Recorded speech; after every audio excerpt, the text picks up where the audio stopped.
بڑی عجیب ایمان افروز اور باطل تصورات کو توڑ دینے والی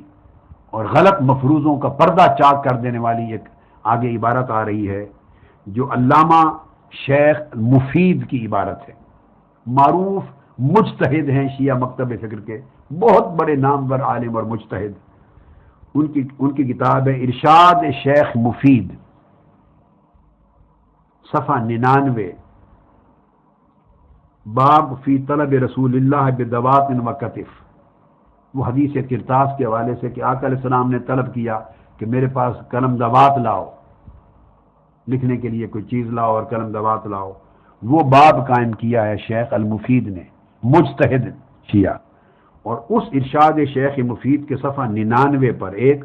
اور دوسرا حوالہ اسی عبارت کا جو آگے میں دینے والا ہوں علامہ طبرسی کا ہے. علامہ طبرسی اعلام الورا میں بیان کرتے ہیں، الفاظ کے تھوڑے فرق کے ساتھ مضمون ایک ہے، صفحہ 142. شیخ مفید بیان کرتے ہیں کہ جب صحابہ کرام اور جتنے بھی حاضرین تھے اہل بیت اطہار بنو ہاشم کے، ان کو باہر آقا علیہ السلام نے بھیجا، طبیعت مبارکہ پر بوجھ تھا، بھیج دیا کہ باہر چلے جاؤ. تو کہتے ہیں اس وقت وباقی عندہ العباس والفضل بن عباس وعلی بن ابی طالب. باقی چلے گئے آقا علیہ السلام کے حکم کی تعمیل میں، مگر آپ کے پاس حضرت عباس بن عبد المطلب حضور علیہ السلام کے چچا اور آقا علیہ السلام کے کزن اور سیدنا مولا علی شیر خدا کے بھی چچا زاد بھائی فضل بن عباس اور علی ابن ابی طالب کرم اللہ وجہ الکریم و اہل بیت ہی خاصتاً اور کچھ خاص اور اہل بیت یہ بیٹھے رہ گئے. اب یہ ارشاد شیخ مفید کا حوالہ دے رہا ہوں. اب یہ حدیث کرتاس کا بھی پورا عقدہ کھل جاتا ہے. بحث تو ہم الگ کریں گے. بیٹھے رہ گئے. فقال له العباس یا رسول اللہ صلی اللہ علیہ وسلم. جب باقی سب صحابہ کرام چلے گئے تھے، صرف یہ رہ گئے، تو حضور کے چچا حضرت عباس نے کہا یا رسول اللہ ان یکن ھذا الامر فینا مستقرا من بعدک فبشرنا. چونکہ لکھوایا تو کچھ نہیں تھا آقا علیہ السلام نے، فرمایا تھا جس حال میں ہوں یہ اس حال سے بہتر ہے جدھر تم مجھے بلاتے ہو. یہ حدیث بعد میں آئے گی، میں اس کی شرح کروں گا انشاءاللہ. حضرت عباس نے پوچھا یا رسول اللہ یہ جو خلافت کا امر ہے، انہوں نے خود بات چھیڑ دی. اگر بعد میں مستقل طور پہ ہم میں یعنی آپ کی اہل بیت میں ہی رہنا ہے، اگر اللہ کو یہ منظور ہے کہ خلافت آپ کی اہل بیت میں رہے آپ کے بعد، اگر امر اس طرح ہے مستقل طور پر، تو فبشرنا ہمیں خوشخبری سنا دیجئے، ہمیں خوشخبری سنا دیں. وَإِن كُنْتَ تَعْلَمُ أَنَّا نَغْلِبُ عَلَيْهِ فَقْدِ بِنَا. اس کے بعد دوسری بات کی، اور اگر یا رسول اللہ آپ یہ جانتے ہیں کہ ہم اس امر خلافت پر غالب آ جائیں گے،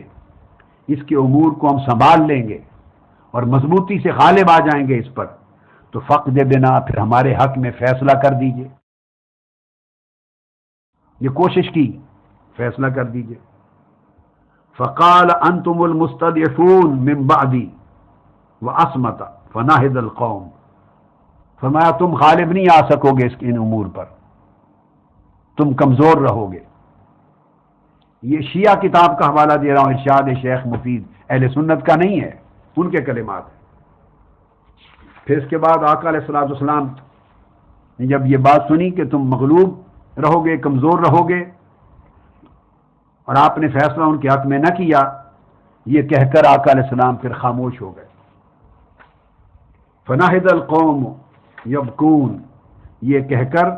چونکہ مستقل خلافت آقا علیہ السلام نے ان کے حق میں پیشین گوئی نہیں کی، وصیت نہیں فرمائی ان کی حضرت عباس کی درخواست کے باوجود، تو لوگ اٹھ گئے. پھر وہ اہل بیت اطہار کے لوگ اٹھ کے باہر گئے اور باہر روتے ہوئے آئے. قد یأسوا من النبی صلی اللہ علیہ وآلہ وسلم، کیونکہ آقا علیہ السلام کے جواب سے وہ مایوس اور نا امید ہو گئے تھے.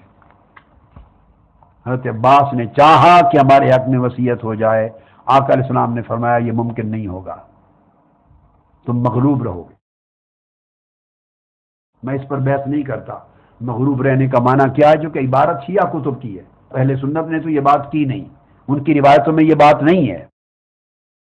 سو اس کا جو بھی معنی لے لیا جائے، جو ائمہ اطہار اہل بیت کے ساتھ بعض اوقات شہادتیں ہوئی ہیں، جو بھی معنی لے لیں آپ لے لیں، مگر ایک بات جو سنگل پوائنٹ جس کے ساتھ میری گفتگو متعلق ہے وہ یہ کہ بعد میں صحابہ کرام کے چلے جانے کے بعد جب تنہا اہل بیت اور بنو ہاشم کے افراد رہ گئے، تب بھی آقا علیہ السلام نے ان کے حق میں وصیت خلافت نہیں فرمائی، ان کو پیشین کوئی نہیں دی۔ یہ شیعہ کتاب خود بیان کر رہی ہے، اور وہ مایوس روتے ہوئے باہر نکلے۔ تو جب یہ عبارت بتا رہی ہے کیٹیگوریکلی کہ ان کے پوچھنے پر بھی وصیت نہیں کی، اور آقا علیہ السلام کے جواب سے مایوس باہر آ گئے روتے ہوئے، تو اس کے بعد اب کون سا موضوع وصیت کا اور خلافت کا اور ان سے چھینے جانے کا رہ جاتا ہے؟ جب وصیت کی نہیں تھی تو چھینی کس سے گئی؟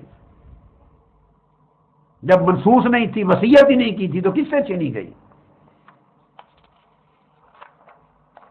اب یہی تصور خلافت و امامت کا منسوخ نہ ہونے کا آگے سیدنا امام جعفر الصادق علیہ السلام کی زبانی بھی سن لیجئے۔ اگلا ریفرنس دے رہا ہوں، بصائر الدرجات، بڑی کتاب ہے شیعہ حضرات کی معتبر، بصائر الدرجات، بصائر الدرجات الکبریٰ فی فضائل آل محمد، مصنف اس کے ہیں علامہ ابو جعفر محمد بن حسن فروخ، شیعہ مصنف، بہت بڑے عالم ان کے۔ اس کا جز رابع، چوتھی جلد، باب ما عند الائمہ، یہ باب ہے، صفحہ 195 تا 196، مطبوعہ تہران اور طبع جدید، کس کا حوالہ دے رہا ہوں۔ سلیمان بیان کرتے ہیں خالد کہ ہم سیدنا امام جعفر صادق علیہ السلام کی خدمت میں موجود تھے، ان کے باغ میں۔ کچھ لوگوں نے جو کوفہ سے آئے انہوں نے آپ کی خدمت میں حاضری کے لیے اذن مانگا، حاضر ہوئے، آپ نے ان کو اجازت دے دی۔ فاذن لهم، استاذن علی اناس من اہل الکوفہ فاذن لهم فدخلوا علی فقالوا یا ابا عبد اللہ ان اناسا یاتوننا یزعمون ان فیکم اہل البیت امام مفترض الطاعہ۔ تو بتانا یہ چاہتا ہوں کہ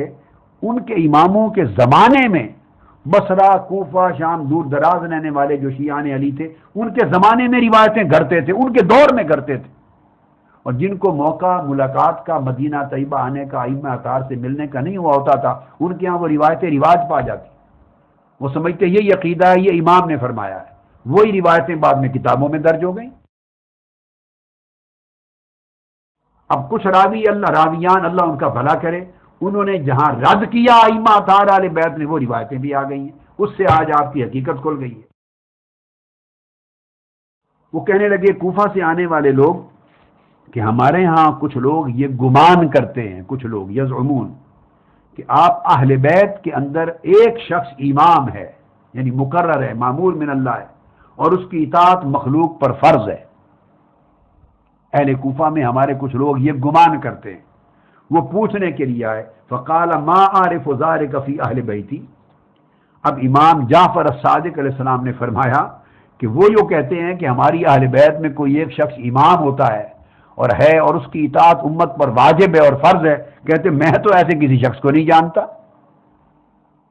یہ امام جعفر الصادق نے فرمایا، میں تو ایسے کسی شخص کو نہیں جانتا جو اللہ کی طرف سے معمور امام ہو اور مفترض الطاعت اور اس کی اطاعت امت پر مخلوق پر واجب ہو، نہیں جانتا۔ قالوا یا ابا عبداللہ یزعمون انک انت ہوا، اے ابو عبداللہ سیدنا امام جعفر الصادق، وہ کوفہ کے کچھ لوگ وہ یہ گمان کرتے ہیں کہ وہ امام آپ ہیں، جب آپ نے پہلے انکار کر دیا کہ میں تو اہل بیت میں ایسے کسی شخص کو نہیں جانتا جو اس معنی میں امام ہو، جو عقیدہ گھڑا گیا۔ تو انہوں نے پھر دوبارہ سوال کیا کہ یا حضرت، یا امام،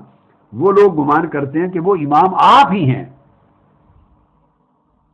اس کے جواب میں سنیے امام جعفر صادق نے کیا فرمایا، قال ما قلت لهم ذلك، یہ بات میں نے تو کہی نہیں ہے کبھی کہ میں اللہ کی طرف سے معمور امام ہوں اور مفترض الطاعت ہوں، میں نے تو ان کو یہ نہیں کہا۔ قالوا یا ابا عبداللہ انہم اصحاب خلوت و اصحاب ورع، وہ نیک لوگ ہیں، خلوت میں بیٹھنے والے ہیں، اللہ اللہ کرتے ہیں، متقی لوگ ہیں، ان کا کہنا ہے وہم یزعمون انک انت ہوا، اور ان کا یہ خیال ہے کہ وہ امام جن کی اطاعت فرض ہے اللہ کی طرف سے وہ آپ ہیں۔ قال ہم اعلم، فرماتے ہیں وہی جانتے ہوں گے، میں تو نہیں جانتا یہ بات۔ اب اندازہ کر لیں، اس بات سے شہادت مل گئی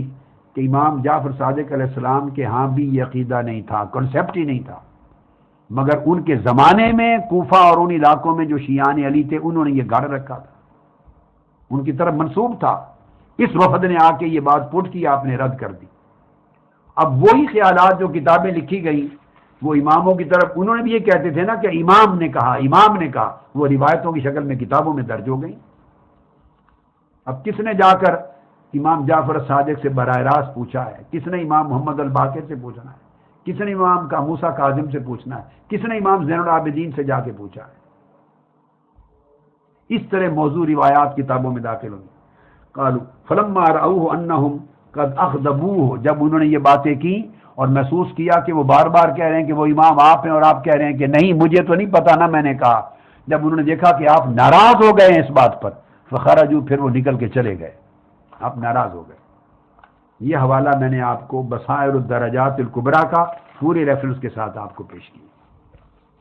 اس کا مطلب ہے کہ نہ صرف مولا علی شیر خدا کے ہاں یہ کنسیپٹ نہیں تھا،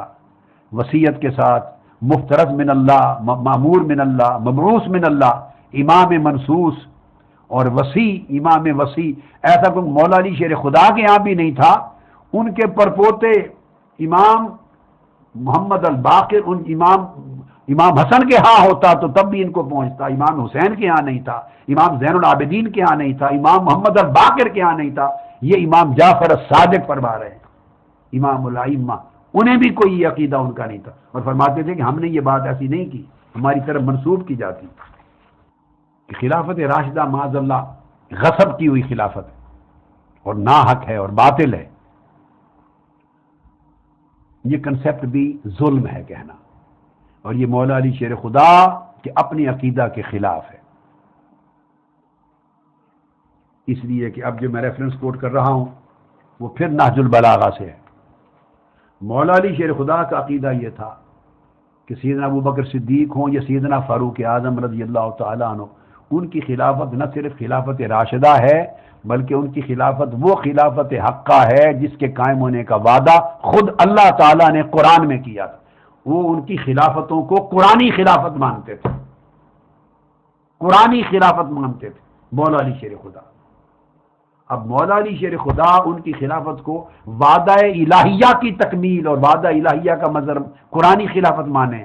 اور ہم معاذ اللہ ان کو گالی گلوچ دیں اور غصب شدہ خلافت کہیں، تو اب یہ مولا علی شیر خدا کا بھی انکار ہے اور قرآن کا بھی انکار ہے۔ وہ قرآن جس کا فہم مولا علی شیر خدا نے اپنے خطبے کے ذریعے ہمیں دیا۔ اب میں جو کوٹ کر رہا ہوں اس مقام پر وہ مولا علی شیر خدا کا خطبہ ہے، نہج البلاغہ، خطبہ نمبر 146۔ اب پھر جو میں نے عرض کیا آپ کو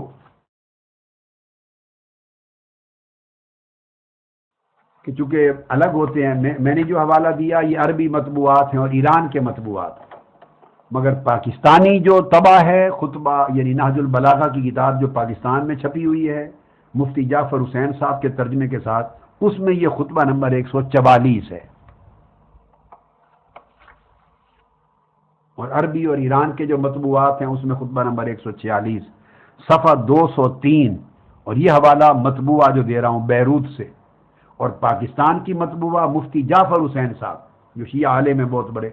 ان کا جو ترجمے کے ساتھ ہے اس کا خطبہ نمبر 144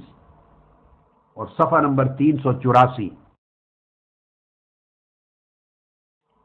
یہ وہ کلام ہے مولا علی شیر خدا کا جب سیدنا فاروق اعظم رضی اللہ تعالیٰ عنہ بنفس نفیس ایران کی فتوحات کے لیے جب غزوات فارس ہوئی تو مولا علی شیر خدا سے مشورہ طلب کیا سیدنا فاروق اعظم نے۔ وہ خود بنفس نفیس جانا چاہتے تھے کمانڈر ان چیف کے طور پر، افواج صحابہ کرام کے لشکر کی قیادت کرتے ہوئے امیر لشکر کے طور پہ غزوات ایران میں خود جانا چاہتے تھے سیدنا فاروق اعظم رضی اللہ تعالیٰ عنہ۔ انہوں نے مشورہ طلب کیا مولا علی شیر خدا سے اور صحابہ سے بھی کیا، مگر فیصلہ مولا علی شیر خدا کے مشورے پر کیا۔ آپ مشیر اعظم تھے کہ میں جاؤں یا نہ جاؤں، میرا ارادہ ہے جانے کا کہ میں خود افواج کی قیادت کروں۔ بہت بڑا شہنشاہ ایران ہے، ایران اور فارس کی جنگیں ہیں، تو لوگوں کا حوصلہ بوسٹ اپ ہوگا تاکہ فتوحات ہوں۔ اس پر مولا علی شیر خدا نے جواب دیا، اور یہ جو نہج البلاغہ کا خطبہ ہے اس کا عنوان ہی یہ ہے، سنیے: وَمِن کلام لہ علیہ السلام وقد استشارہ عمر بن الخطاب فی الشخوص لقتال الفرس بنفسہ۔ جب سیدنا فاروق اعظم رضی اللہ تعالیٰ عنہ بنفس نفیس فارس کے غزوات کے لیے فی غزو الفرس سے جانا چاہتے تھے تو اس پر مشورہ کیا، تو آپ نے مشورے جو جواب دیا وہ خطبہ ہے آپ کا۔ اب مولا علی شیر خدا نے فرمایا، یہ میں پہلے ابتدائی کچھ اپنے خطابات میں بیان کر چکا ہوں تفصیل کے ساتھ، اب میں اس کو تفصیلاً بیان نہیں کروں گا، جسٹ میں اس میں سے جو نکات کوٹ کرنے ہیں وہ خاص جس کا میں نے تذکرہ کیا وہ بیان کروں گا۔ تو آپ نے فرمایا کہ اے فاروق اعظم، میرے بھائی، اے خلیفۃ المسلمین، آپ خود بنفس نفیس نہ جائیے، اور یاد رکھ لیجئے کہ افواج کی قلت یا افواج کی کثرت، آپ کا ذاتی طور پہ جانا نہ جانا، افواج کی عددی قلت یا کثرت، اس پر ہماری فتح و نصرت اور کامیابی و ناکامی کا انحصار نہیں ہے۔ یہ خلافت فاروقی ہے، اس کو کہہ رہے ہیں ہمارا انحصار وہو دین اللہ الذی اظہرہ وجندہ الذی اعدہ وامدہ حتی بالغ ما بالغ۔ ہماری فتح و نصرت کی کامیابی اس بات پہ ہے کہ آپ اور ہم اللہ کے دین کے لیے لڑ رہے ہیں۔ تو سیدنا فاروق اعظم رضی اللہ تعالیٰ عنہ کے عہد کو انہوں نے عہد دین محمدی قرار دیا، اللہ کے دین کا دور، اور آپ کا جانا اور آپ کی افواج کا لڑنا اللہ کے دین کی جنگ اور جہاد قرار دیا۔ اور اب آگے فرماتے ہیں وہ جملہ خاص قابل توجہ ہے جس سے خلافت کا موضوع کلیئر ہوتا ہے۔ آپ فرماتے ہیں کہ اے بھائی عمر فاروق رضی اللہ تعالیٰ عنہ، نحن علی موعود من اللہ، نحن علی موعود من اللہ واللہ منجز وعدہ وناصر جندہ۔ اے فاروق اعظم رضی اللہ تعالیٰ عنہ، ہم سے اللہ تبارک و تعالیٰ کا وعدہ ہے، ہم اللہ تعالیٰ کے قرآن میں کیے ہوئے وعدے پر قائم ہیں، اور اللہ تعالیٰ اپنے وعدے کو پورا کر کے رہے گا اور خود ہی اپنے لشکر کی مدد فرمائے گا۔ یہ وہ جملہ ہے، وہ جو فرمایا نحن علی موعود من اللہ، یہ جو خلافت فاروقی ہے، یہ جو خلافت راشدہ ہے، یہ جو غزوات کے لیے فوجیں جا رہی ہیں، اسلام کی فتوحات ہو رہی ہیں، اسلام کے سپاہی صحابہ لشکر جا رہے ہیں، یہ ہو کے رہنا ہے فتوحات کا۔ خلافت علی منہاج نبوت، خلافت راشدہ، اسلام کی سلطنت کو پھیل کر رہنا ہے، اس میں توسیع ہونی ہے، شرق اور غرب اور اطراف و اکناف عالم تک آپ لوگوں کی، آپ کی قیادت میں اسلام کا جھنڈا لہرانا ہے، اور اسلامی سلطنت و خلافت کو استحکام تمکین ملنی ہے۔ کیوں؟ موعود من اللہ، یہ اللہ کا وعدہ ہے ہم سے۔ اب یہ جو جملہ ہے کہ یہ اللہ کا ہم سے وعدہ ہے، اس لفظ کی شرح کرنا چاہتا ہوں، اور وہ شرح علامہ ابن میثم البحرانی کی زبان سے، اب آپ اندازہ کر لیجیے۔ علامہ ابن میثم البحرانی اسی مقام کی خطبہ مولا علی شیر خدا کی شرح کرتے ہیں، شرح نہج البلاغہ، حوالہ سن لیجئے، ابن میثم البحرانی، جلد 3، صفحہ 196، طبع جدید۔ وہ کہتے ہیں کہ جب مولا علی شیر خدا نے یہ فرمایا کہ اے فاروق اعظم، آپ کا خود جانا نہ جانا اس پر فتح و نصرت کا مدار نہیں، آپ نہ جائیے، فتح ہونی ہی ہونی ہے، یہ اللہ کا وعدہ ہے آپ سے اور ہم سے۔ فرماتے ہیں یہ جو اللہ کا وعدہ ہے ہم سے، وہ علامہ ابن میثم بحرانی لکھتے ہیں وہ کون سے وعدے کا اشارہ کیا مولا علی شیر خدا نے؟ فرماتے ہیں ثم وعدنا بموعود وهو النصر والغلبۃ والاستخلاف فی الارض۔ یہ اللہ رب العزت نے قرآن میں ہم سے وعدہ کر رکھا ہے کہ میں تمہیں زمین پر خلافت دوں گا، اور علامہ ابن میثم البحرانی مولا علی شیر خدا کے اس قول کی شرح کرتے ہوئے کہ نحن علی موعود من اللہ، کہ ہم اللہ کی طرف سے کیے گئے وعدے پر ہیں، فاروق اعظم کو کہہ رہے ہیں رضی اللہ تعالیٰ عنہ۔ وہ وعدہ یہ ہے جو قرآن میں اللہ نے کہا قال وعد اللہ الذین آمنوا منکم وعملوا الصالحات لیستخلفنہم فی الارض کما استخلف الذین من قبلہم، کہ اے ایمان والو اور اعمال صالحہ نیکوکاروں اور صالحہ والو، اللہ کا تم سے وعدہ ہے کہ زمین میں تم کو خلافت عطا کرے گا، اور تمہاری خلافت کو تمکین، استحکام، وسعت اور فروغ عطا کرے گا۔ تو مولا علی شیر خدا فرما رہے ہیں میرے بھائی فاروق اعظم، فارس اور روم کی فتوحات کے لیے آپ جائیں یا نہ جائیں، فتح ہمارا مقدر ہے، کیونکہ اللہ ہم سے وعدہ فرما چکا ہے۔ اور وہ وعدہ کس طرح؟ یہ کہہ کر کہ میں تمہیں زمین پر خلافت عطا کروں گا۔ تو مولا علی شیر خدا نے سیدنا فاروق اعظم کی خلافت کو قرآنی خلافت قرار دے دیا، اللہ کے وعدے کے مطابق خلافت الہیہ کا زمین پر قائم ہونا قرار دے دیا۔ اب دوستو، ظلم کی انتہا ہے کہ مولا علی شیر خدا خلافت صدیقی کو، خلافت فاروقی کو اللہ کے وعدہ کے تحت قائم ہونے والی سچی خلافت کہیں، اور ہم اس خلافت کو غضب کی جانے والی ظالمانہ خلافت کہیں۔ تو اب ظلم یہاں پہنچا کہ ہم خدا کی بات کو بھی رد کر رہے ہیں،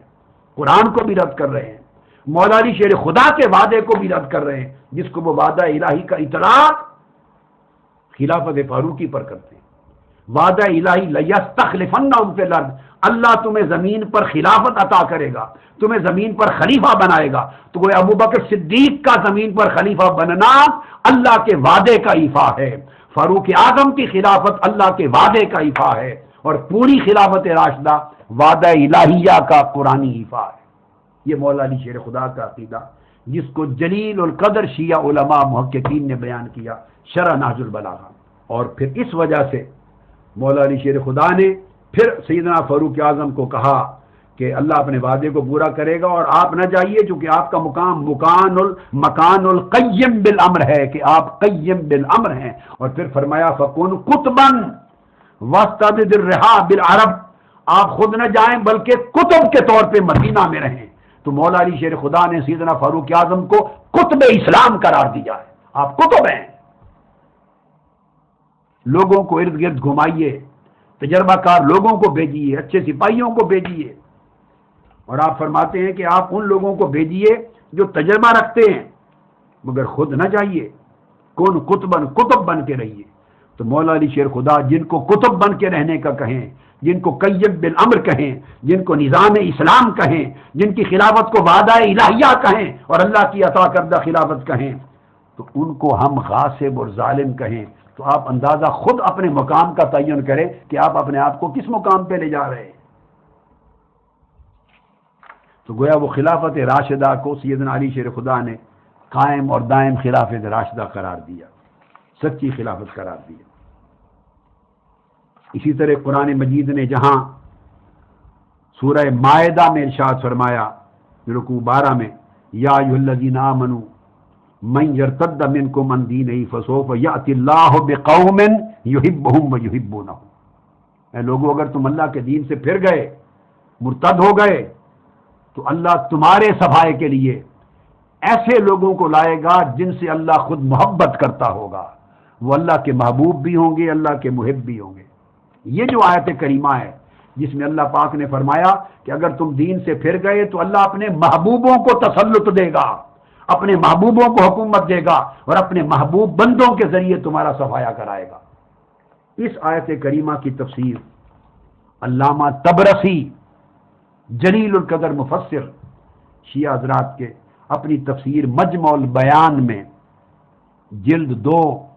صفحہ 208 اور مطبوعہ تہران، وہ پوری تفصیلات بیان کر کے، میں حوالہ پہلے تفصیل سے دے چکا ہوں، اب صرف آخری ایک جملہ کوٹ کرنا چاہتا ہوں، ریپیٹ نہیں کرنا چاہتا۔ تمام احوال کہ وہ لوگ جو اللہ کے محبوب ہوں گے، جن کے ذریعے دین سے پھرنے والوں کا قلا کما کیا جائے گا، وہ لکھتے ہیں کہ وہ لوگ کون ہیں۔ علامہ طبرسی فرماتے ہیں واختلف فی من وصف بہذه الاوصاف، اختلاف کیا ہے مفسرین نے کہ یہ اوصاف کہ جو اللہ کے محبوب ہوں گے، محب ہوں گے، اور آگے 6-7 اوصاف ہیں، پھر اذلۃ علی المؤمنین، عزۃ علی کافرین مومنوں پر نرم ہوں گے، کافروں پر سخت ہوں گے. یجاہدون فی سبیل اللہ، اللہ کی راہ میں جہاد کرنے والے ہوں گے. ولا یخافون لومۃ لائم، ملامت کرنے والوں کی ملامت کی پرواہ نہیں کریں گے. ذالک فضل اللہ، اللہ کے فضل کے حامل ہوں گے، وارث ہوں گے. فرماتے ہیں کہ یہ ساری صفتیں کن لوگوں میں ہیں، کن پر اطلاق ہوتا ہے؟ کہتے ہیں ان میں اقوال ہیں، اور سب سے پہلا قول علامہ طبرسی نے بیان کیا، فقیل ہم ابو بکر واصحابہ الذین قاتلوا اہل الردہ. یہ لوگ جن کو قرآن میں اللہ نے کہا یحبہم و یحبونہ، اے دین سے پھرنے والوں تمہارا صفایا کرنے کے لیے اللہ ان کو لائے گا جن سے اللہ محبت کرتا ہوگا. وہ اللہ کے محبوب بندے ابو بکر اور ان کے اصحاب ہیں جنہوں نے مرتدین کے خلاف جنگ جہاد کیا، منکرین زکوٰۃ کے خلاف جہاد کیا، جھوٹے مدعیان نبوت کے خلاف جہاد کیا. جب اسلام کے دور میں وصال محمدی صلی اللہ علیہ وسلم کے بعد فتنے شروع ہو گئے اور نئے قبائل پھر گئے اور دین کے خلاف سازشوں کا دور آیا، جھوٹے دعوے نبوتوں کے ہو گئے، اس کی طرف اللہ نے اشارہ کیا تھا من یرتد منکم عن دینہ،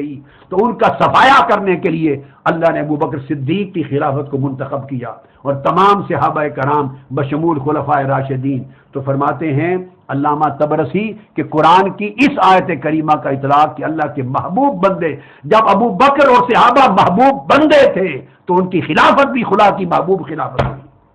خلافت بھی محبوب خلافت ہوئی. یہ علامہ طبرسی نے اس کی وضاحت کی. اور جب سیدنا ابو بکر صدیق رضی اللہ تعالیٰ عنہ نے تمام صحابہ کو روانہ کیا ان مرتدین اور منکرین زکوٰۃ اور جھوٹے مدعیان نبوت کے خاتمے کے لیے، تو جن صحابہ کرام کو مدینہ پاک کی حفاظت کے لیے رکھا اس میں مولا علی شیر خدا بھی ایک مدینہ کی سمت کی حفاظت کرنے کے کمانڈر تھے، شریک کار تھے وہ ان کے.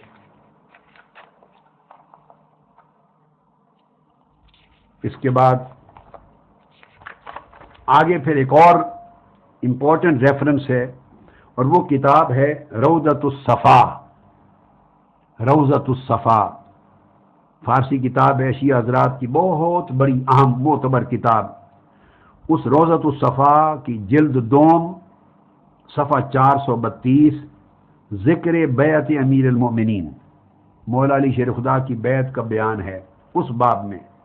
وہ فرماتے ہیں، لکھتے ہیں کہ حضرت علی کرم اللہ وجہ الکریم، اب وہ بیعت سیدنا ابو بکر صدیق کی خلافت کس طرح خلافت حق ہوئی مولا علی شیر خدا کے ہاں، اب اس کا بیان اور احوال لکھتے ہیں کہ حضرت امیر المومنین نے بیعت کس طرح کی سیدنا ابو بکر صدیق کی. آیا کوئی غصب کی تھی خلافت، مجبوری میں کی، گرفتار کر کے معاذ اللہ لائے گا اتنی بڑی جھوٹی تہمت، استغفر اللہ العظیم. یہ جملے میں نے اپنے کانوں سے سنے ہیں ٹی وی پر مولوی اور ذاکروں کو کہتے ہوئے. ان کو شرم نہیں ہے مولا علی شیر خدا کی، ان کو حیا نہیں ہے مولا علی شیر خدا کی. اس میں فرماتے ہیں کہ جب مولا علی شیر خدا نے سنا، آپ گھر میں تھے، آقا علیہ الصلوۃ والسلام کی بارگاہ میں جب وصال ہو چکا تھا اس کے بعد، کہ تمام مسلمانوں نے، وہ اہل شورا مہاجرین و انصار جن کا اجماع تھا، جب آپ کو معلوم ہوا کہ مسلمانوں کا اجماع ہو گیا، تمام مسلمانوں نے ابو بکر صدیق کی بیعت پر اتفاق کر لیا ہے، گھر سے تیزی کے ساتھ نکلے اور باہر تشریف لے آئے کہ کہیں میں نہ رہ جاؤں اور امت مسلمہ کے اتفاق میں پھوٹ نہ پڑے. تیزی سے تشریف لے آئے اور وہاں پہنچے اور سیدنا صدیق اکبر کے دست اقدس پر بیعت کی. مولا علی شیر خدا نے بیعت خلافت کی. روضۃ الصفا کا حوالہ دے رہا ہوں، پورا حوالہ کوٹ کر دیا میں نے. جلد دوم صفحہ 432 ذکر بیعت امیر المومنین. آپ کے آ کے بیعت کی اور بیعت کر کے جب آپ فارغ ہو گئے تو اس میں پھر وہ بیان کرتے ہیں ابو سفیان نے اس بیعت سے قبل حضرت علی کو کہا تھا، مولا علی شیر خدا کی حضرت صدیق اکبر کے دست اقدس پہ بیعت کرنے سے پہلے ابو سفیان نے آ کے کہا تھا کہ اے علی، کیا تم بنو تمیم کے ایک آدمی کو حکومت کا والی بنانے پر راضی ہو گئے ہو؟ ایک بنو تمیم کے ایک آدمی کو خلیفہ بنا رہے ہو اور ان کے ہاتھ پر بیعت کرنے کے لیے تیار ہو گئے ہو؟ اللہ کی قسم، اگر تم چاہو خود اپنی بیعت لو، اگر چاہو تو میں اس پوری وادی کو سواروں اور پیادوں سے، یعنی جنگ کرنے والوں سے بھر دوں گا. یہ سن کر مولا علی شیر خدا نے فرمایا اے ابو سفیان، دور جاہلیت میں بھی تو فتنہ پردازی کیا کرتا تھا، اور اب بھی تم دین اسلام میں فتنہ ہی پیدا کرنا چاہتے ہو۔ سن لو، میں ابو بکر صدیق کو اس کاروبار حکومت کے لیے نہایت موزوں اور بہتر سمجھتا ہوں، اس لیے بیعت کر رہا ہوں۔ فرمایا نیز می خواہی کہ در فتنہ در اسلام احداث کو نہیں، تم کیا کرتے تھے؟ فرمایا ابو بکر را شائستہ کار میدانم، میں اس کار خلافت میں ابو بکر کو شائستہ، بہتر اور موزوں تری سمجھتا ہوں، اس لیے بیعت کر رہا ہوں۔ یہ مولا علی شیر خدا کے کلام۔ پھر آگے آئیے، مزید شرح نہج البلاغہ، علامہ ابن میثم البحرانی، ان کی جلد چہارم، صفحہ 353 اور 354، طبع جدید، زیر خط نمبر 6۔ آگے اس کی اور تفصیلات بھی آئی ہیں، مختلف مصنفین نے بھی دی ہیں ساری، کہ جب مولا علی شیر خدا نے فرمایا کہ صرف بیعت کا حق اور خلافت کو منعقد کرنے کا حق شورائے مہاجرین و انصار کے لیے ہے، کیونکہ آقا علیہ السلام کی امت کے اہل و عقد وہی ہیں، اور جن پر وہ متفق ہو جائیں، فَإِذَا اجْتَمَعُوا عَلَىٰ رَجُلٍ وَسَمُّوهُ إِمَامًا فَهُوَ لِلَّهِ رِضًا، تو جس پر متفق ہو کر امام اور خلیفہ مقرر کر دیں وہی اللہ کی طرف سے خلیفہ ہوتا ہے، تو یہ اجماع حق ہوگا۔ یہ مولا علی شیر خدا نے جو یہ کلمہ کہا، جس کو نہج البلاغہ میں آپ سن چکے ہیں، اور ناسخ التواریخ میں سن چکے ہیں، اور کشف الغمہ میں سن چکے ہیں، کئی کتب میں آپ سن چکے ہیں، اب اس کو علامہ ابن میثم البحرانی شرح نہج البلاغہ میں لکھتے ہیں۔ وہ کہتے ہیں فَإِذَا اتَّفَقَتْ كَلِمَتُهُمْ عَلَىٰ حُكْمٍ مِّنَ الْأَحْكَامِ، یہ اہل شورا یعنی مہاجرین و انصار صحابہ اور بدری صحابہ جب کسی ایک حکم پر، کسی بات پر متفق ہو جائیں، اجماع ہو جائے، کا اجتماعہم علی بیعتہ و تسمیتہ اماما کان ذالک اجماعا حقا، جیسے کہ وہ کسی شخص پر مجتمع ہو جائیں خلیفہ بنانے کے لیے اور اسے امام مقرر کرنے کے لیے، وہ تسمیت ہی امام، اور اسے امام نامزد کر دیں، ٹائٹل دے دیں کہ یہ ہمارا امام ہے، تو مولا علی شیر خدا فرماتے ہیں کانا ذالک اجماعا حقا، ان اہل مہاجرین و انصار، اہل شورا صحابہ کرام کا اجماع حق ہے،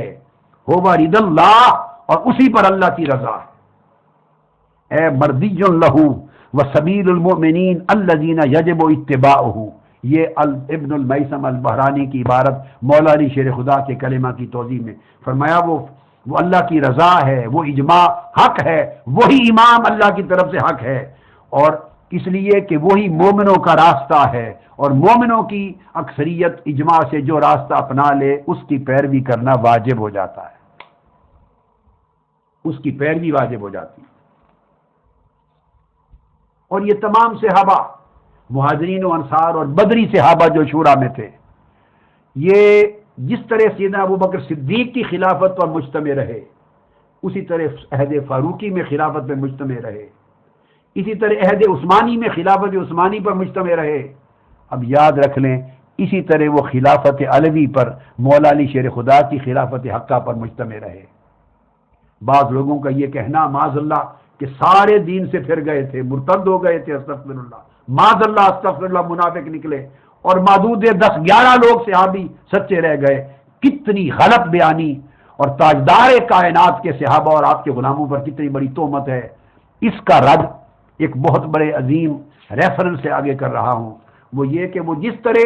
3 اصحاب ثلاثہ کی خلافت پر وہ صحابہ کبار متفق تھے، وہ سارے کے سارے صحابہ کبار اور بدری صحابہ مولا علی شیر خدا کی بیعت پر بھی متفق تھے، اور آپ کے جھنڈے کے نیچے صفین تک جا کے جنگ کرنے والوں میں شامل تھے۔ یہ 10-11 رہ گئے، یہ کہاں سے نکل آیا؟ اتنا بڑا جھوٹ اور اتنی بڑی تہمت۔ اب یہ حوالہ سنیے، شیعہ حضرات کی بہت بڑی معتبر کتاب ہے، اصل الشیعہ و اصولھا، کتاب کا نام ہے اصل الشیعہ و اصولھا، اور اس کتاب کا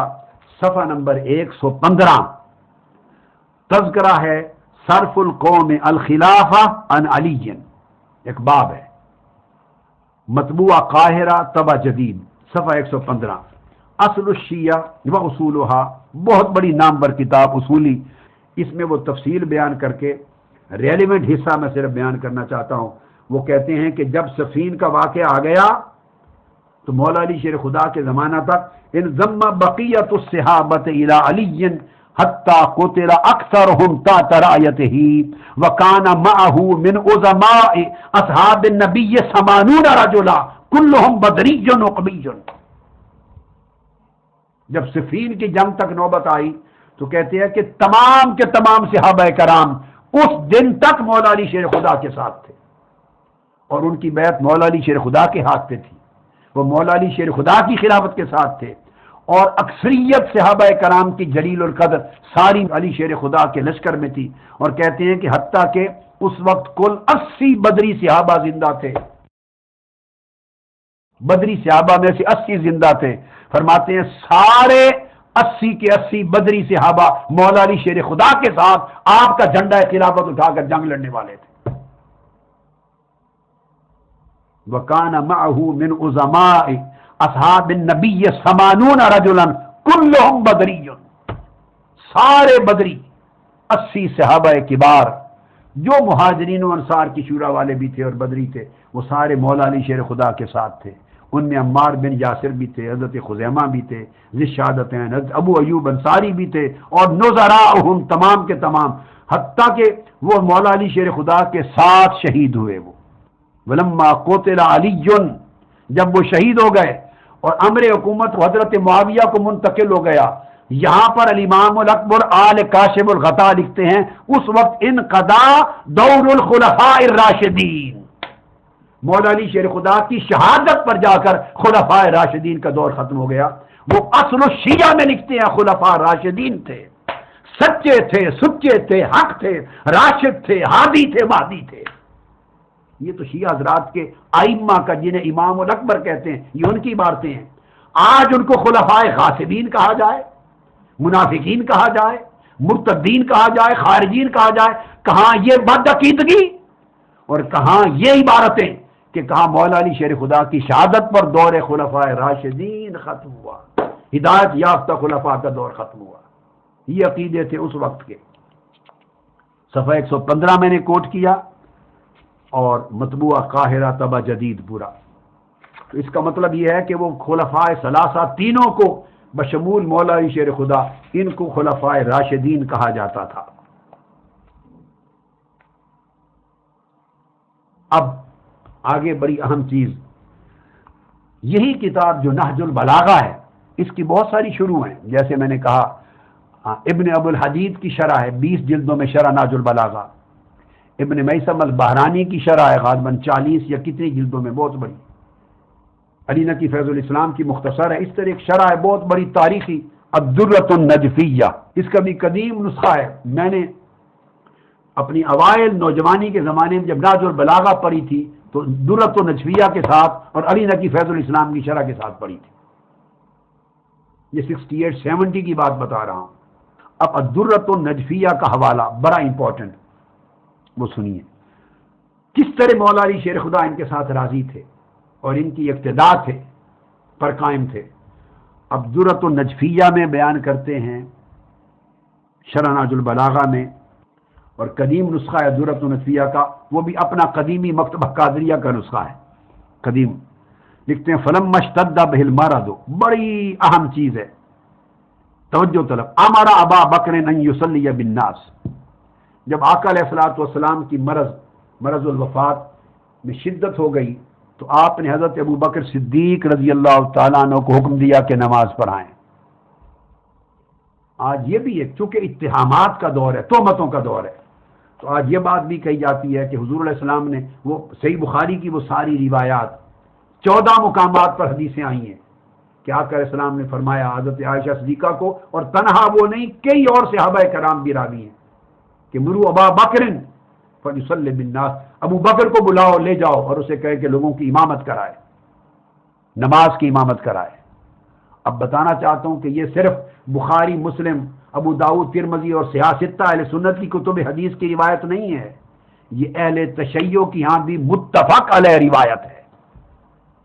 دونوں کا اتفاق ہے اس پر، لیکن ظلم کی انتہا ہے کہ آج یہ کہا جا رہا ہے کہ حضور علیہ السلام نے حضرت علی کو امامت کرانے کے لیے کہا تھا، اور معاذ اللہ استغفر اللہ حضرت عائشہ صدیقہ نے وہ جملہ پھیر دیا، حضرت علی کی بجائے ابو بکر صدیق کو کروا دیا۔ ظالموں، خدا کا خوف کرو۔ کسی مقام پر یہ اہل سنت کے ہاں کسی مقام پر آج تک زندگی میں یہ کوئی روایت نہ آئی، نہ میں نے پڑھی، نہ یہ روایت ہے۔ اگر ایسی بات یہ اس طرح گھڑ لینا، حضرت عائشہ صدیقہ رضی اللہ تعالیٰ عنہ نے تو الٹا یہ درخواست کی تھی، یا رسول اللہ میرے والد ابو بکر رقیق القلب ہیں، بڑے کمزور دل ہیں، جب آپ کے مصلے پر کھڑے ہوں گے اور محسوس کریں گے کہ آپ اتنے علیل ہو گئے کہ آج باہر تشریف نہیں لائے تو ان کی چیخیں نکل جائیں گی، اور آہ و بکا اتنی بڑھ جائے گی کہ ان کا نماز پڑھانا اور قرات نمازیوں کو صحابہ کرام کو آواز بھی سنائی نہیں دے گی، کہیں ایسا نہ ہو کہ نماز میں خلل آ جائے۔ یا رسول اللہ عمر کو حکم فرمائیں کہ وہ جماعت کرائے۔ وہ بار بار یہ کہتی رہی کہ ابو بکر رقیق القلب ہے، آقا انہیں نہ کہیں ان سے نہیں پڑھائی جائے گی، بس عمر کو بھیج دیں۔ اور ان پر یہ تہمت لگانا کہ انہوں نے حضرت علی کے لیے کہا تھا، یہ کہاں سے گڑوت نکال لیا آپ نے؟ اس طرح دین بنتا ہے؟ اتنا گمراہ کرنا لوگوں کو، جھوٹی مکذوبہ موضوعہ روایتیں اپنی کتابوں کی گھڑ کر خدا جانے کیا کیا لغویات دنیا میں لکھ دی گئی ہیں، اتنی تہمتیں، کھڑے چمکتے ہوئے دن کو سفید سورج کا انکار کر دینا کہ رات ہے۔ اب یہ تو کل میں آگے آؤں گا، کل شیعہ کتب اس بات پر متفق ہیں، حضرت علی کرم اللہ وجہ کریم کا اس باب میں نام ہی نہیں آتا۔ اتنا ظلم کرنا، لوگوں کو اتنا بہکانا، اللہ کا خوف ہونا چاہیے کہ جب مدد ہو گئی تو آقا علیہ السلام نے حکم فرمایا ابو بکر کو کہ جا کے لوگوں کو جماعت کراؤ۔ آگے صاحب درۃ النجفیہ آگے بیان کرتے ہیں وَقَدِ اخْتُلِفَ فِي صَلَاتِهِ بِهِمْ، یہ اختلاف کیا گیا ہے کہ کتنی نمازیں پڑھائیں ابو بکر صدیق نے۔ اب اگر کوئی روایت مولا علی شیر خدا کی بھی ہوتی تو پہلے وہ اختلاف لے آتے یہاں کہ اس پر اختلاف کیا گیا ہے کہ حضرت علی کے لیے کہا تھا یا ابو بکر صدیق کے لیے کہا۔ یہ 1400 سال کے بعد وہی آ گئی ہے کوئی؟ بعض لوگوں پر استغفر اللہ العظیم نیا دین گھڑا جا رہا ہے، نئی تاریخ بن رہی ہے۔ وہ فرماتے ہیں کہ اختلاف صرف اس امر میں ہے کہ کتنی نمازیں پڑھائیں سیدنا ابو بکر صدیق میں، اور تو اختلاف ہی کوئی نہیں تھا۔ اور وہ کیا آگے سنیے، کہتے ہیں فَالشِّیعَۃُ تَزْعَمُ أَنَّهُ لَمْ يُصَلِّ بِهِمْ إِلَّا صَلَاةً وَاحِدَةً، کہتے ہیں شیعہ یہ گمان کرتے ہیں، یہ اب درۃ النجفیہ کی عبارت ہے، شیعہ یہ گمان کرتے ہیں، تزعم ان کا یہ گمان ہے کہ صرف ایک نماز کے لیے حکم دیا تھا اور ایک ہی نماز پڑھائی سیدنا ابو بکر صدیق نے، اور یہ وہی نماز ہے وہی الصلاۃ التی خرج رسول اللہ صلی اللہ علیہ وسلم فیہا، جس میں آقا علیہ السلام سہارا لے کے باہر تشریف لے آئے تھے حضرت علی اور حضرت فضل بن عباس کے کندھوں پر، ایک ہی نماز پڑھائی۔ فقام فی المحراب مقام وتأخر ابو بکر، تو محراب میں آقا علیہ السلام جب کھڑے ہوئے تو سیدنا ابو بکر صدیق پیچھے آ گئے۔ کہتے ہیں شیعہ یہ گمان کرتے ہیں کہ ایک ہی نماز ابو بکر صدیق نے پڑھائی۔ آگے سنیے، صاحب الدرۃ النجفیہ کہتے ہیں کہ یہ گمان غلط ہے، یہ غلط، کہتے ہیں وَالصَّحِيحُ عِندِي، یہ غلط ہے میرے نزدیک ایک نماز پڑھائی، میرے نزدیک صحیح روایت اور صحیح حقیقت یہ ہے وَهُوَ الْأَكْثَرُ الْأَشْهَرُ، اور اکثر روایات اور مشہور روایات ساری اس بات کی تائید کرتی ہیں کہ انہا لم تکن آخر الصلاۃ فی حیاتہ، وہ آخری ایک نماز نہیں تھی جو ابو بکر صدیق نے پڑھی آقا علیہ السلام کی، بلکہ وَأَنَّ أَبَا بَكْرٍ صَلَّى بِالنَّاسِ بَعْدَ ذَلِكَ يَوْمَيْنِ ثُمَّ مَاتَ، اس ایک دن کے بعد بھی 2 دن تک ابو بکر صدیق حضور کے حکم کے تحت با جماعت امامت کراتے رہے نماز کی۔ گویا ایک دن وہ تھا اور اس دن کے بعد 2 دن مزید سیدنا صدیق اکبر نے نمازیں پڑھائیں۔ گویا اس دن کی کتنی نمازیں تھیں، 2 تھیں یا 3، تو 2 دن مزید گنے تو 10 نمازیں اور ہو گئیں۔ تو صاحب درۃ النجفیہ کہتے ہیں کہ 12-13 نمازیں سیدنا صدیق اکبر نے پڑھائی ہیں حضور کے حکم سے صحابہ کرام کی امامت۔ اہل سنت کی روایات میں 17 نمازوں کا ذکر آیا ہے، تو 12-13 روایتیں درۃ النجفیہ نے کہا وہ تیسرا دن تھا وصال سے قبل، اور اس کے بعد بھی 2 دن تک ابو بکر صدیق امامت کراتے رہے۔ وَأَنَّ أَبَا بَكْرٍ صَلَّى بِالنَّاسِ بَعْدَ ذَلِكَ يَوْمَيْنِ ثُمَّ مَاتَ۔ اس دن کے بعد بھی 2 دن پورے ابو بکر صدیق نے نمازیں پڑھائیں۔ یہ سیدنا صدیق اکبر کا مسلسل اتنے دنوں تک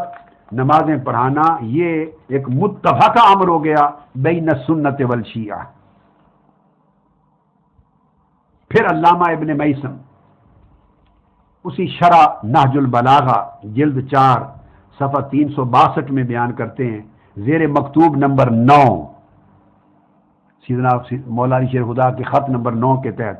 آپ فرماتے ہیں، قسم کھا کر فرماتے ہیں وَلَعَمْرِی، مجھے اپنی عمر کی قسم، ان مکانہما فی الاسلام العظیم، ابو بکر اور عمر رضی اللہ تعالیٰ عنہما ان دونوں کو مقام اسلام میں بہت بلند مقام تھا۔ اب آپ جوڑ دیکھیے کہ مولا علی شیر خدا کا عقیدہ شیخین کریمین سیدنا صدیق اکبر اور سیدنا فاروق اعظم کے لیے کیا ہے، اور آج ان کے اوپر کس طرح کی تہمتیں لگائی جا رہی ہیں، اور دین کا چہرہ اور مولا علی شیر خدا کا عقیدہ کتنا مسخ اور مروڑ تروڑ کے پیش کیا جا رہا ہے۔ فرماتے ہیں لامری، مجھے اپنی عمر کی قسم، ان مکانہما فی الاسلام العظیم، ان دونوں ابو بکر عمر کا مقام اسلام میں بڑا عظیم تھا۔ وَإِنَّ الْمَصَابَ بِمَا لَجَرْحٌ فِي الْإِسْلَامِ الشَّدِيدِ يَرْحَمُهُمَا اللَّهُ وَجَزَاهُمَا بِأَحْسَنِ مَا عَمِلَا۔ خدا کی قسم ابو بکر صدیق اور عمر فاروق اسلام میں بڑا بلند مقام رکھتے تھے، ان کے وصال سے اسلام کو شدید دھچکا پہنچا، ان کے وصال سے شدید دھچکا پہنچا اسلام کو، اور اللہ تعالیٰ ان پہ رحم کرے اور ان کے اعمال حسنہ کی انہیں بہت اچھی جزا عطا فرمائے۔ اب اس کے بعد وہ جو بات میں نے نماز کی کہی، یعنی ان کے بارے میں یہ حسن عقیدہ تھا، اور یہ ان کی ابتدا میں 25 برس اپنی خلافت تک ان کی ابتدا میں نمازیں پڑھتے رہے۔ اب مولا علی شیر خدا کا یہ عمل، اس کو صاحب تفسیر قمی بیان کرتے ہیں۔ تفسیر قمی میں وہ کہتے ہیں کہ مولا علی شیر خدا کھڑے ہوئے، بیانات آگے حوالہ اس کا آ جائے گا، وضو کیا، تیاری کی، اور ان کے پیچھے جا کے نماز ادا کی۔ یہ ان کی خلافت کا دور ہے، آقا علیہ السلام کے زمانے کی نماز نہیں ہو رہی، یہ عہد صدیقی کی بات ہے، جب وہ خلیفہ تھے ان کے پیچھے نمازیں پڑھی۔ یہاں ایک اور بڑی اہم ریفرنس آتا ہے، اور بڑا خاص ریفرنس ہے، وہ کتاب ہے شیعہ حضرات کی مناقب ابن شہر آشوب جلد اول، مناقب ابن شہر آشوب جلد اول صفحہ 262 فی احتجاج الامامہ، طبع جدید ہے۔ اس کے اندر عبارت ہے، جو شیعہ مجتہد ہیں شیخ المفید، ان سے عباسی نے، خلیفہ عباسی نے سوال کیا، بڑے بڑے اکابر علماء موجود تھے، اور پوچھا من کان الامام بعد النبی علیہ السلام۔ یہ مجتہد شیخ المفید کا فتویٰ درج ہو رہا ہے اس کتاب میں، مناقب ابن شہر آشوب جلد اول صفحہ 262 احتجاج الامامہ میں، کہ حضور علیہ السلام کے بعد امام کون تھا۔ قال من دعاه العباس ان يمد يده لبيعته على حرب من حارب وسلم من سالم۔ وہ کہنے لگے وہی جن کو حضرت عباس بن عبد المطلب نے پکار کے کہا تھا کہ آپ اپنا ہاتھ آگے کیجئے میں اس پر بیعت کروں، آپ ہاتھ آگے کیجئے میرے بھتیجے میں آپ کی بیعت کروں۔ تو انہوں نے پوچھا خلیفہ عباسی نے کہ پھر انہوں نے یعنی مولا علی شیر خدا کو کہا، تو انہوں نے جواب کیا دیا؟ تو شیخ المفید بتاتے ہیں قال کان الجواب، حضور علیہ السلام کے بعد مولا علی شیر خدا نے حضرت عباس کی اس دعوت بیعت پر جواب دیا، کہا ان النبی صلی اللہ علیہ وآلہ وسلم عہد الی اللہ ادعو احدا حتی یاتونی ولا اجود سیفا حتی یبایعونی فانما انا کالکعبہ اقصد ولا اقصد۔ مولا علی شیر خدا نے انکار کر دیا تھا کہ میں بیعت خلافت نہیں لیتا، اور یہ فرمایا تھا کہ رسول اللہ صلی اللہ علیہ وآلہ وسلم نے مجھ سے وعدہ لیا تھا، اے علی یہ ہے عقیدہ اور یہ حقیقت ہے۔ وہ کہتے ہیں کہ وصیت کی تھی کہ خلیفہ آپ ہوگے، مولا علی شیر خدا نے اس کے برعکس بات بتائی ہے کہ مجھ سے وعدہ یہ لیا تھا کہ علی جب تک لوگ امت اور صحابہ اور مہاجرین و انصار سب چل کر بیعت کرنے کے لیے جب تک سارے تمہارے پاس نہ آ جائیں تم کبھی بیعت خلافت نہ لینا۔ فرماتے مجھ سے آقا علیہ السلام نے یہ وعدہ لیا تھا، یہ وصیت ہے، یہ ہے وصیت مصطفیٰ در حق علی مرتضیٰ کہ جب تک پوری امت کا، بدری صحابہ کا، مہاجرین و انصار کا اجماع نہ ہو جائے اور سارے مل کر تمہارے پاس بیعت کرنے کے لیے نہ آئے بالاجماع، اس وقت تک بیعت خلافت نہ لینا اور نہ تلوار نکالنا۔ اس لیے کہ پھر آگے مولا علی شیر خدا نے ایک نفیس ایمان افروز مثال دی ہے۔ ارے لوگوں، اگر اسی مثال کو اور اسی مثال کی روشنی میں مرتبہ علی مرتضیٰ کو اور مقام علی مرتضیٰ کو اگر ذہن میں رکھ لو تو جھگڑے ختم ہو جائے۔ مولا علی شیر خدا فرماتے ہیں فَإِنَّمَا أَنَا كَالْكَعْبَةِ، میری مثال کعبہ کی طرح ہے، میری مثال کعبے کی طرح ہے۔ اقصد ولا اقصد، کعبے کی طرف لوگ خود چل کر جاتے ہیں، کعبہ چل کر مانگنے نہیں جاتا، لوگ چل کر کعبے کی طرف آتے ہیں۔ تو میری بیعت اور خلافت کا وقت اس وقت آئے گا جب امت اور تمام صحابہ چل کر میری بیعت کرنے کے لیے آئیں گے، میں چل کر خلافت مانگنے کے لیے نہیں جاؤں گا۔ یہ مولا علی شیر خدا نے فیصلہ سنا دیا شیخ مفید کی طرف سے، کعبے کی مانند ہوں۔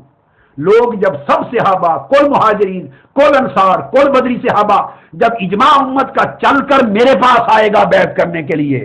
اس وقت میری بیعت کا حق ہوگا، وہ میری خلافت کا صحیح وقت ہوگا، میں چل کر نہیں جاؤں گا، نہ مانگوں گا۔ اور پھر اس کے بعد فرمایا ما ھذا فلی برسول اللہ شغل، تو میں آقا علیہ السلام کے معاملے میں مصروف بھی ہوں۔ فقال العباسی،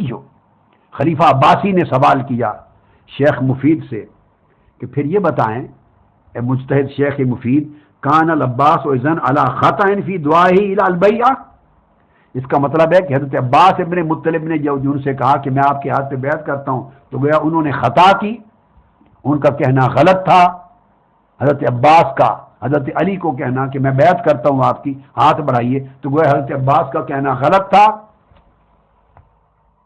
اس پر شیخ مفید شیعہ مجتہد جواب دیتے ہیں قال لم یخطئ العباس فیما قصد، حضرت عباس کا کہنا بھی غلط نہیں تھا۔ اب جواب سنیے، شیخ مفید کہتے ہیں لأنہ عمل علی الظاہر، ان کا عمل ظاہر پر مبنی تھا کہ آپ رسول اللہ کے قریب ترین ہیں، آپ کی بیعت کرتا ہوں۔ وکان عمل امیر المومنین علی علی الباطن، علی شیر خدا کا عمل باطنی حقیقت پر مبنی تھا۔ وہ ظاہری حالات کی وجہ سے کہہ رہے تھے کہ سب سے زیادہ قرابت آپ کی یا بیعت کروں، مولا علی شیر خدا باطنی حقیقت کو جانتے تھے کہ آقا علیہ السلام نے ان سے وعدہ لے رکھا تھا کہ جب تک سارے چل کر نہ آئیں تمہاری بیعت کا وقت نہیں ہوگا۔ وَكِلَاهُمَا أَصَابَ الْحَقِّ، دونوں حق پر تھے، جنہوں نے چاہا وہ بھی حق پر تھے، حضرت علی نے کہا نہیں حضور نے وعدہ لے رکھا وہ بھی حق پر تھے۔ اے دوستان محترم، اگر اسی پر کتنے ہزاروں سینکڑوں اقوال، فرامین، ارشادات مولا علی شیر خدا کے آ رہے ہیں، ان میں سے اگر کسی ایک پر بھی عمل کر لیں اور قبول کر لیں تو جھگڑا ختم ہو جاتا ہے۔ مولا علی شیر خدا کو مانند کعبہ مان لیں، میں تو مانتا ہوں۔ آقا علیہ السلام نے فرمایا کعبے کو خطاب کر کے، اے کعبے مجھے اس رب کی عزت کی قسم جس کے قبضے قدرت میں میری جان ہے، میری امت کے مرد مومن کی شان تجھ سے زیادہ ہے، مرد مومن کا مرتبہ اے کعبہ تجھ سے زیادہ ہے۔ تو آقا کی امت کے ایک مومن کا مرتبہ کعبہ سے زیادہ ہے، اور مولا کائنات علی شیر خدا تو امام المومنین ہے، تو ان کے مرتبے کو کعبے کی مانند ہی مان لو۔ جب کعبہ مان لو گے تو نہ وہ خلافت کے طالب تھے، نہ حریص تھے، نہ خلافت مانگنے گئے، نہ کسی نے ان سے چھینی۔ مولا علی شیر خدا تو بے نیاز تھے مثل کعبہ، ان کی خلافت تو قائم ہی قائم تھی، وہ ولی تھے، امام الاولیاء تھے، امام الاصفیاء تھے، امام الاتقیاء تھے، امام العارفین تھے، امام الزاہدین تھے، امام العابدین تھے، امام المتقین تھے، امام العارفین تھے، امام الخاشعین تھے، امام الساجدین تھے، امام الراکعین تھے، امام الصائمین تھے، امام المتقین تھے۔ ان کی امامت اور درجے کی امامت تھی جس پر کروڑوں امامتیں قربان جائیں۔ اس لیے وہ بے نیاز تھے اور کسی کی خلافت ناحق نہ تھی۔ مولا علی شیر خدا نے خود فرمایا کہ آقا علیہ السلام نے وعدہ کیا تھا جب میرا وقت آئے گا صحابہ اور امت خود چل کے تمہارے پاس آ جائے گی، اس سے پہلے نہ کرنا۔ یہ مانا تھا مولا علی شیر خدا کے ان کلمات کا جو نہج البلاغہ میں فرمایا فَنَظَرْتُ فَإِذَا طَاعَتِي قَدْ سَبَقَتْ بَيْعَتِي، میں نے غور کیا تو دیکھا کہ میرا اطاعت کرنا بیعت لینے سے مقدم ہے، ابھی اطاعت کا وقت ہے، بیعت لینے کا وقت نہیں۔ اور پھر آپ نے فرمایا کہ اس وقت طاعت کی جو بیساکھ ہے وہ میری گردن میں ہے۔ اور ابن میثم البحرانی کہتے ہیں طاعتی لرسول اللہ فیما امرنی بہی من ترک القتال وقد سبقت بیعتی للقوم فلا سبیل الی الامتناع منها، اس کی طرف اشارہ کیا شیخ مفید کے فتویٰ نے اور مولا علی شیر خدا کی نہج البلاغہ کے جملہ نے اور علامہ ابن میثم کی شرح نہج البلاغہ کی شرح نے۔ یہ مانا تھا کہ طاعت مقدم ہوگی جب آپ کی بیعت اور خلافت کا اصل وقت آئے گا، دنیا صحابہ مہاجرین انصار بدری شورا سب چل کے آپ کے دروازے پر آئیں گے۔ تو یہ اللہ کی طرف سے مشیت تھی۔ پھر اس خلافت کو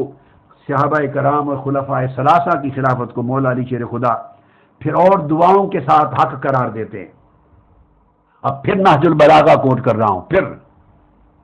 نہج البلاغہ خطبہ نمبر 228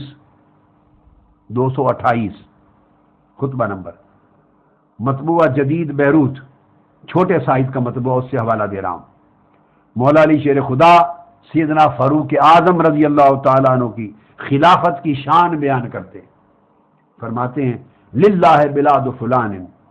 یہ مختلف نسخوں میں بلاد و فلان بھی آیا ہے، بعض نسخوں میں بلا و فلان بھی آیا ہے۔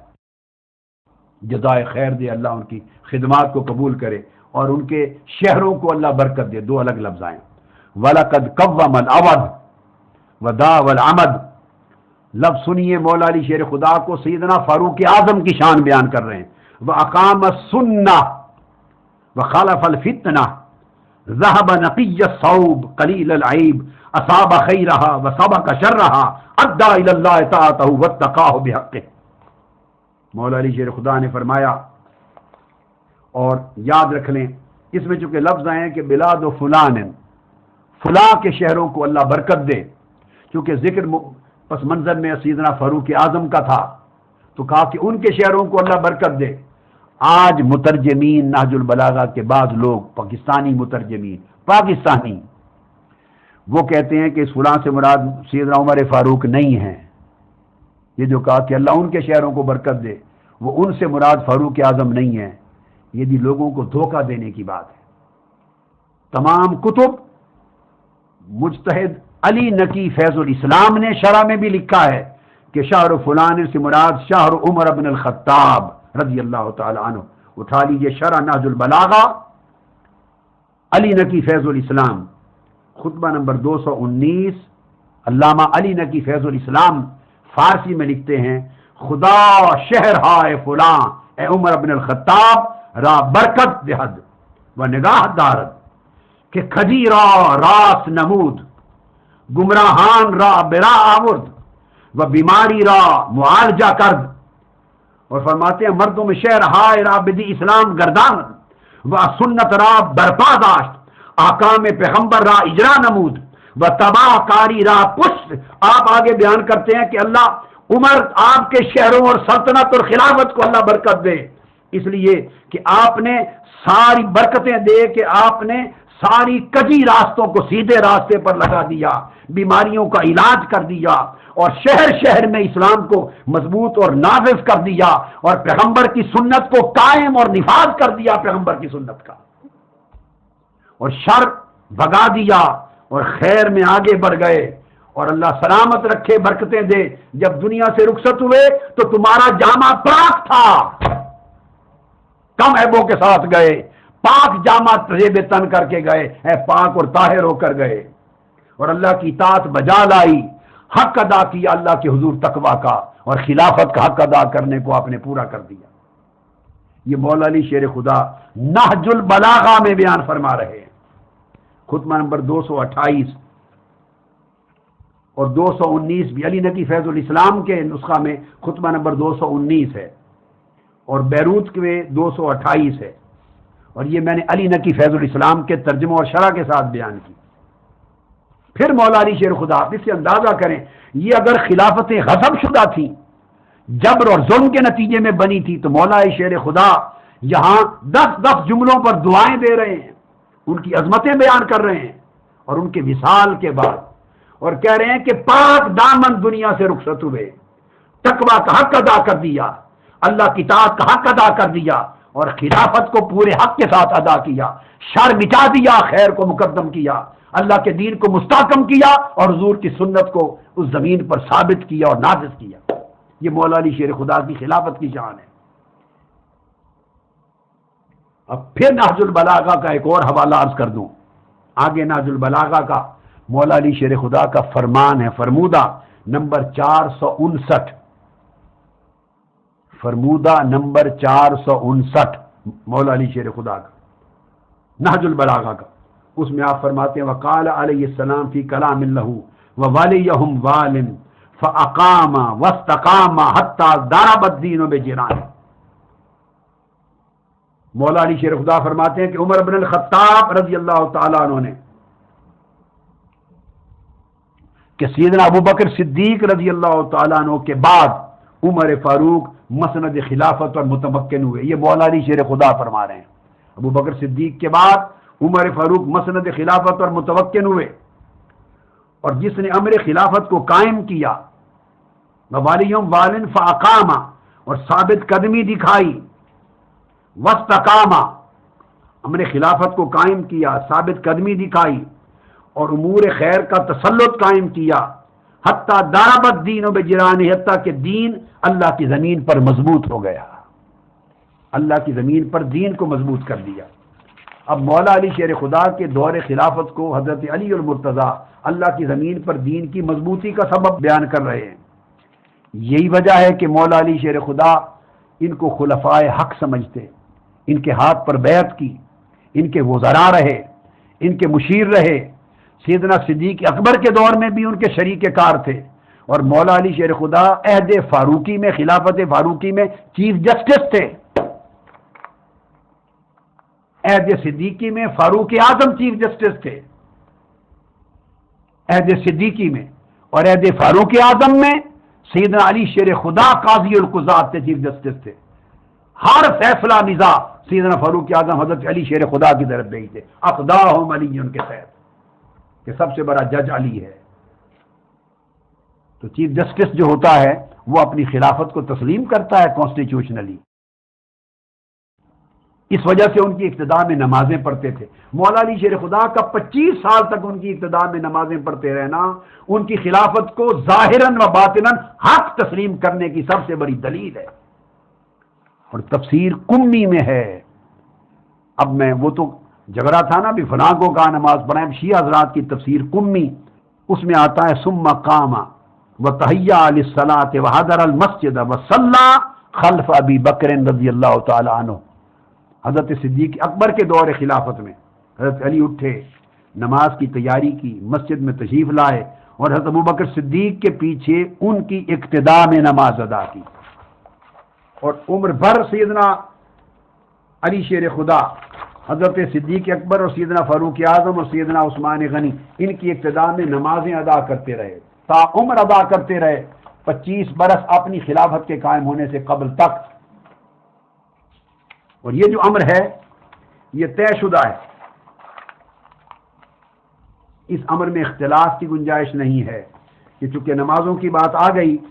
تو میں اس کے اوپر آپ کو ریفرنسز کوٹ کر دوں بڑی اہم نمازوں کے لیے۔ مولا علی شیر خدا کرم اللہ وجہ الکریم نماز پنجگانہ اپنے گھر سے چل کے مسجد نبوی میں ادا کرتے، نماز پنجگانہ ادا کرتے،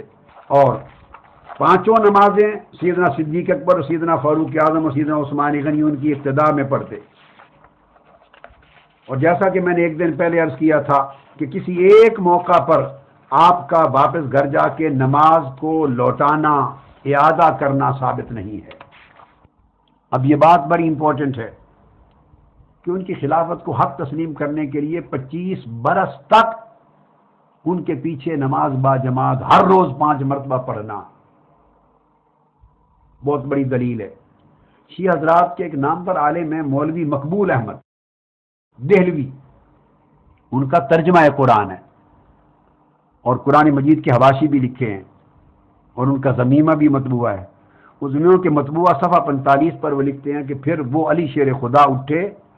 اور نماز کے قصد سے وضو فرما کر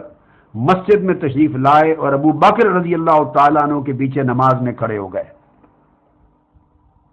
اب میں صرف کچھ ریفرنسز کوٹ کرتا چلا جاؤں گا۔ ایک اگلا حوالہ، 11ویں صدی کے بہت بڑے نامور شیعہ مجتہد گزرے ہیں، ملا باقر مجلسی، ملا باقر مجلسی اصفہانی، ان کی نامور کتاب ہے مرآۃ العقول شرح الاصول، مرآۃ العقول شرح الاصول، اس کے صفحہ 388 پر طبع قدیمی ایران کی مطبوعہ ہے، بحث فی الاشارہ الی بعض مناقب فاطمہ و قصۃ فدق، فدق کا اور حضرت فاطمہ زہرا کے مناقب کی بحث ہے،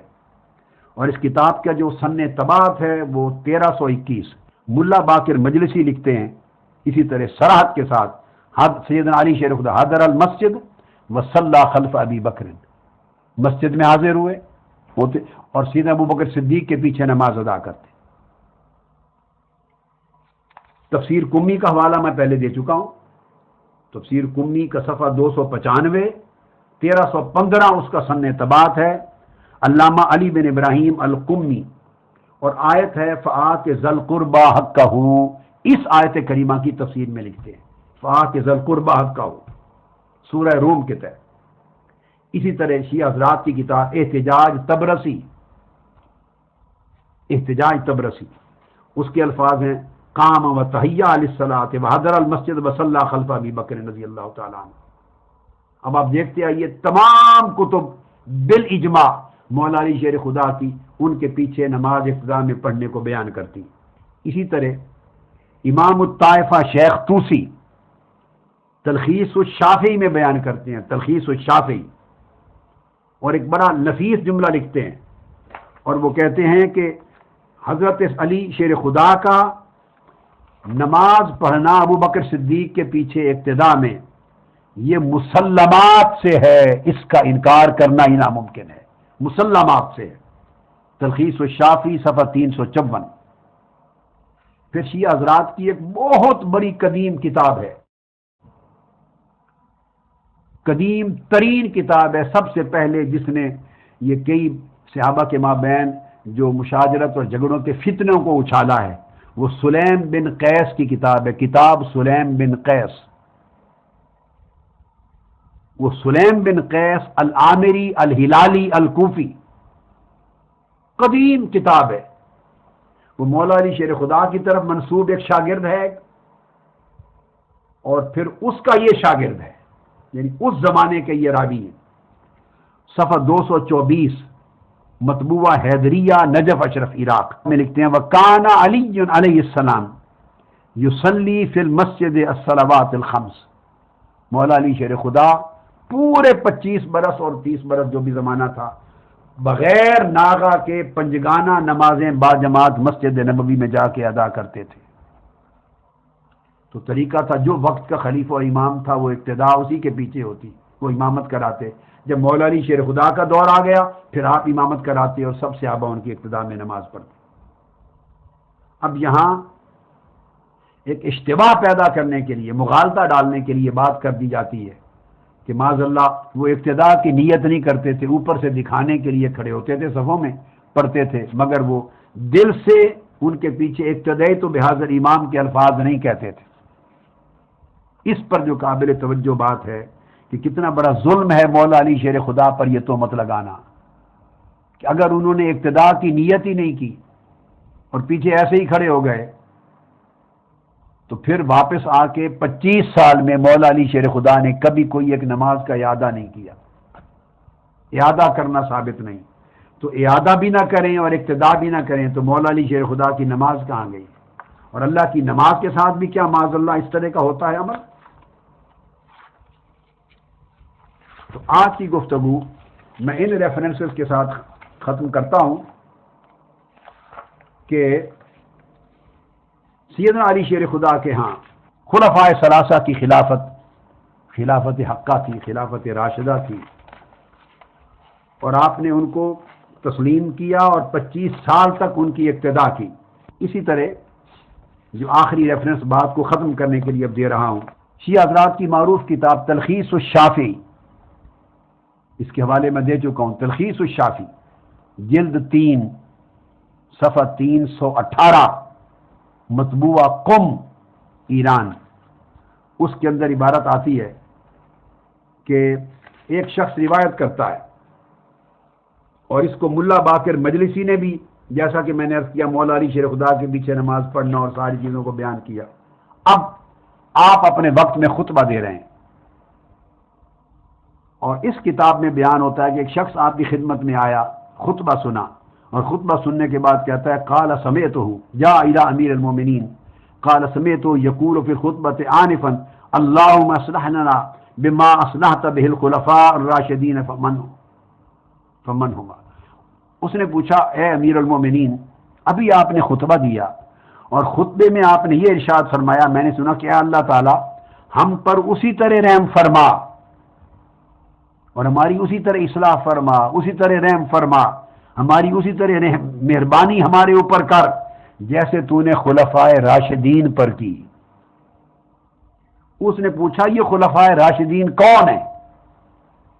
آپ اندازہ کریں، یہ فتنہ اس دور میں شروع ہو گیا تھا۔ وہ سیاسی اختلافات جو بعد ازاں دراصل ہوئے، جو جنگ جمل اور جنگ صفین ہوئی، تو سیاسی اختلافات میں اوپر کے خلفائے ثلاثہ کے بارے میں فتنہ وجود میں آ گیا تھا کوفہ اور بصرہ کی طرف، اور جھوٹ منسوب کر دیے گئے تھے ائمہ اطہار اہل بیت اور مولا علی شیر خدا کی طرف۔ وہ خود آپ سے پوچھتا ہے سن کر، اے باری تعالیٰ جیسے خلفائے راشدین پہ تو نے کرم نوازی کی، ہم پر اسی طرح کرم کر۔ تو پوچھتا ہے یہ کون ہے خلفائے راشدین؟ اس پر مولا علی شیر خدا نے جواب دیا، وہ پوچھتے ہیں فمن ہما، یہ دونوں کون ہیں؟ آپ نے فرمایا حبیبا یا و اما کا ابو بکر و عمر امام الہدا و شیخ الاسلام و رجل قریش والمقتدا بہما آسما من اتبع آثارہما ہدن الی صراط مستقیم۔ یہ ابو بکر اور عمر ہیں، یہ دونوں میرے دوست ہیں، میرے محبوب ہیں، اور تمہارے چچا ابو بکر اور عمر ہیں، وہ خاندان میں سے تھے پوچھنے والے کوئی، تمہارے چچا ابو بکر و عمر ہیں، اور دونوں ہدایت کے امام ہیں اور شیخ الاسلام ہیں دونوں۔ مولا علی شیر خدا نے سیدنا صدیق اکبر کو پہلا شیخ الاسلام قرار دیا اور سیدنا فاروق اعظم کو دوسرا شیخ الاسلام کہا، اور فرمایا یہ میرے محبوب ہیں اور یہ ہدایت کے امام ہیں اور قریش کی عظیم شخصیتیں ہیں، اور رسول اللہ صلی اللہ علیہ وسلم کے بعد ان دونوں کی اقتداء واجب ہے۔ جس نے ان کی اقتداء کی من اتبع آثارہما اہتدیٰ الی صراط مستقیم، جس نے ان کی اقتداء کی وہ محفوظ ہو گیا اور اس نے صراط مستقیم کی راہ پائی اور ہدایت یاب ہو گیا ان کی اقتداء سے۔ یہ سیدنا مولا علی شیر خدا کا عقیدہ ان کی خلافتوں کے بارے میں، خلفائے راشدین کہنا اور پھر ان کا یہ مقام و مرتبہ بیان کرنا۔ اور اسی طرح انشاءاللہ کل کی نشست میں آگے یہ بات کریں گے، میں ریفرنس کے طور پہ ختم کر رہا ہوں نور اللہ شوستری کی، کہ وہ سیدنا علی شیر خدا وہ فرماتے امامان اور ائمہ اطہار اہل بیت کہتے امامان عادلان قاسطان کافا علی الحق و مات علیہ فعلیہما رحمت اللہ۔ ابو بکر عمر دونوں امام تھے، دونوں امام عادل تھے، دونوں کے منصب امام کا تھا، دونوں حق پر تھے اور حق پر زندہ رہے، حق پر ان کا وصال ہوا، اور قیامت کے دن اللہ کی رحمتیں ہوں گی ان پر۔ یہ عقائد تھے مولا علی شیر خدا رضی اللہ تعالی عنہ کے، اور ائمہ اطہار اہل بیت کے خلفائے راشدین کی نسبت اور ان کی پوری خلافت راشدہ کی نسبت۔ اگلی نشست میں انشاءاللہ تعالی اب ہم ان دلائل کی بات کر کے کہ جو دلائل سیدنا علی شیر خدا کی خلافت اور امامت یا وصیت کے لیے سمجھے جاتے ہیں، اور جو دلائل سیدنا ابو بکر صدیق کی خلافت کے لیے سمجھے جاتے ہیں، اختصار سے ان کا ذکر کر کے پھر براہ راست انشاءاللہ تعالی سیدنا ابو بکر صدیق رضی اللہ تعالیٰ عنہ کے انعقاد خلافت کے واقعہ کی طرف اور مولا علی شیر خدا کا عملاً بیعت کرنے کا جو واقعہ اور اس پر پائے جانے والے اختلافات ہیں ان کی طرف آ جاؤں گا۔ اللہ رب العزت ہمارے حال پہ رحم کرے اور ہمیں ہماری آنکھوں سے یعنی انتشار کے، افتراق کے، اشتباہ کے، ابہام کے، غلط فہمیوں کے، مغالطوں کے پردے اٹھا دے اور حق دیکھنے کی اور حق سمجھنے کی توفیق